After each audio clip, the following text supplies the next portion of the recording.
Continental Tire Coaches Corner brings us the head coach at Notre Dame, Brian Kelly. Joins us after the big win over Michigan. Got Ball State coming up this next weekend. Coach, how are you this morning?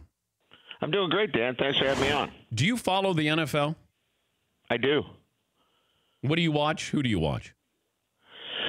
Well, I used to watch when you were on, but now that you don't do those Toyota commercials anymore, I've just given up the whole thing. I just don't. Thank it's you. Not the same. Thank you. I appreciate that. Do you have a favorite team?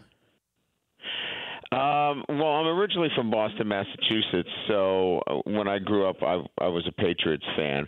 But I've got 27, 30 players in the NFL, so I kind of pick and choose. I like to watch my guys play, so I'm a fan of all the NFL teams. How often do you hear from players in the NFL that played for you? Oh, quite a bit. I mean, they were off last week, so we probably had, I don't know, 20, 25, 30 guys back for the game last week, so it's great to touch base with them. Watching tape of the Michigan win, are you looking for positives? Would you look for positives first or negatives first? Oh, I think you look at the positives first. I mean, you're a teacher and an educator first, so you're always going to try to grade the positives, and then you go back and you critique it and you look on the things that you can get better at going into the next week. But no, you're always looking for the positives and how you can get better. As a football team, it's not a. It's not a final grade. It's the first step in a long process. The day after a big win, what's that morning? What was Sunday morning like after all the hoopla, the excitement of Saturday's win over Michigan? Busy, because today now in college football, it's wrapped around recruiting. So back up in the morning, hosting parents, recruits, it makes it a bit easier after a win, certainly. But a full day of balancing recruits with, breaking down the film, meeting with your coordinators, your medical staff, your post-game show. So it becomes a busy, 24, 48 hours. Your dad was a politician, right? Yes. And you're a poli-sci major in college? Yeah, so I got the direct path, right? Okay. How good are you at giving speeches to your team? Did you learn anything from your dad? I think just being around it, you get a sense of what to say at the right moment, more so than a planned speech. So I think I've developed in my upbringing what to say at the right time, because look, they're still young and they don't need a long-winded talk. They need the right words at the right time. Do you remember a great speech you had? Or at least you thought it was a great speech? I'll go back to when I was a Division II head coach. We were playing Texas A&M Kingsville, and if Seton can get their mascot. He is my all-time favorite. He's my all-time favorite anyways because he's a Notre Dame fan. But they are the Javelinas, by the way.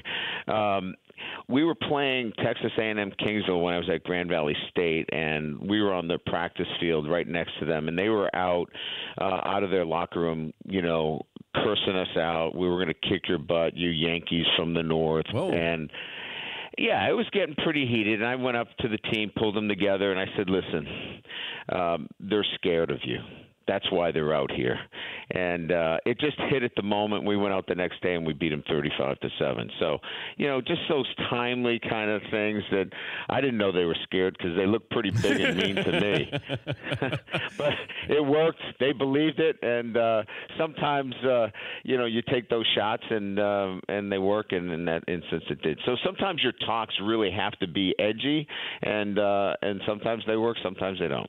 Are you thinking about scheduling the Javelinas? Well, I'll tell you what. Once you beat a Javelina, you don't want to touch them again. You get one shot with them. That's it. He's Brian Kelly, Notre Dame head coach. Ball State is coming up this weekend. Coolest thing you have in your office is what? I have a handmade samurai sword, green, decked out as a Notre Dame memorabilia piece. Though I do adore my Zdeno Chara stick as one of the lengthiest sticks ever made. Because he's, what, 6'8", and then probably 7 feet on skates? Yeah.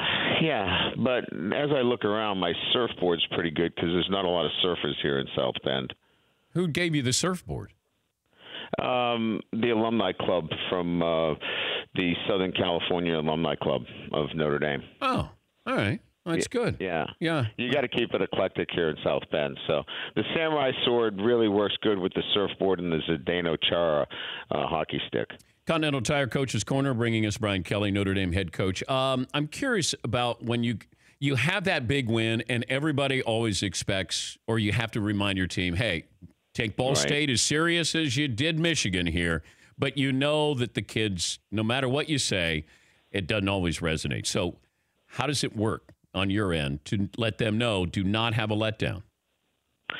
Well, because we've been down this road many, many times before with the kind of schedule that we play, and that each and every week, there's high expectations there. So set a standard way before the season starts, a standard of play, what our expectations are, and how we should play this game each and every week. So, practice the same way, set the same standards, a faceless opponent, and this is how we play, and demand these expectations each and every week, whether it's Ball State, Vanderbilt, Michigan, and really operate that way. Because if you try to play to the opponent that you're playing, you're going to get different expectations. How many games did you coach against Le'Veon Bell? I think two games. What was the game plan? Did you know that he was a special running back? We thought he was, obviously an elite back. When you're breaking down and evaluating personnel, he was a guy that we felt was a game changer, somebody that could impact the game, and you had to have a plan. He was a guy that needed an extra hat, and generally an unblocked defender at the line of scrimmage. If things were equal, he was going to find a way through and be an impact in the game. Best player you've coached against is who? Oh, man. So many great ones. Who kept you up at night? Andrew Luck, probably, at Stanford. I mean, he just was there never seemed to be a right answer against him when he was healthy and at the top of his game. You ever had one of those Nick Saban moments where he just tired of hearing the same question? Have you been in that where the media keeps asking you a question, wanting an answer, and you're just tired of hearing about it? Yeah, absolutely. I think that, for me, I get quite a bit of scrutiny, so I have to be very careful. So really, you get scrutiny? Just once in a while. So I think you have to be very careful. There's many of those moments, and you just have to take a deep breath. And I think Nick recognizes that as well. And he's been in it a long time. And wouldn't you love to have his problem, though, Coach? That he's got, no doubt, right? He's got a great quarterback. Yeah, he's got, and that's not the only place he's got problems, right? That poor guy. Yeah, I don't know. He's got him at the defensive backfield. He's got him at defensive tackle. Yeah. Tough life. Yeah. And I hear he bumped me last week for my slot. I thought I was supposed to be in that slot, and you bumped me for Nick Saban. That's what Seton told me. He called me, by the way. That is not Seton? I was supposed to be. Yes, and I was supposed to be in that slot, and you bumped me for Nick Saban. Well, Saban was going through some controversy here, and I thought you guys were going to beat Michigan. I didn't know this was a big game. Oh, that was a great turnaround on that one. Yeah, Seton, you have something to say? Well, we wanted to give Coach the victory lap here, coming off a huge win on Michigan, so bump him back. Well said. Thank you very much. I appreciate that. Yeah. Fritzy, is that true that we bumped We Brian? cannot confirm or deny what went down there. All right. Fair enough. All right, Coach, don't screw it up against Ball State. We appreciate your time as always. Thank you. Take care, Dan. All Bye. right, Brian Kelly, Notre Dame head coach. Continental Tire Coaches Corner. Who knew Seton little pipeline there to the coach. Yeah. I got the inside track. Hotline number. Yeah. Sources.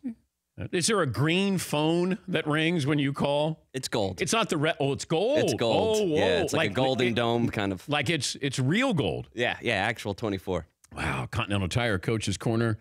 Continental Tire, proud to be the exclusive tire of the Dan Patrick Show. No matter where you drive, what you drive, how you drive, Continental has a tire for you. ContinentalTire.com. For more Dan Patrick Show, tune to Audience Channel 239 on DirecTV or download the Dan Patrick Show app.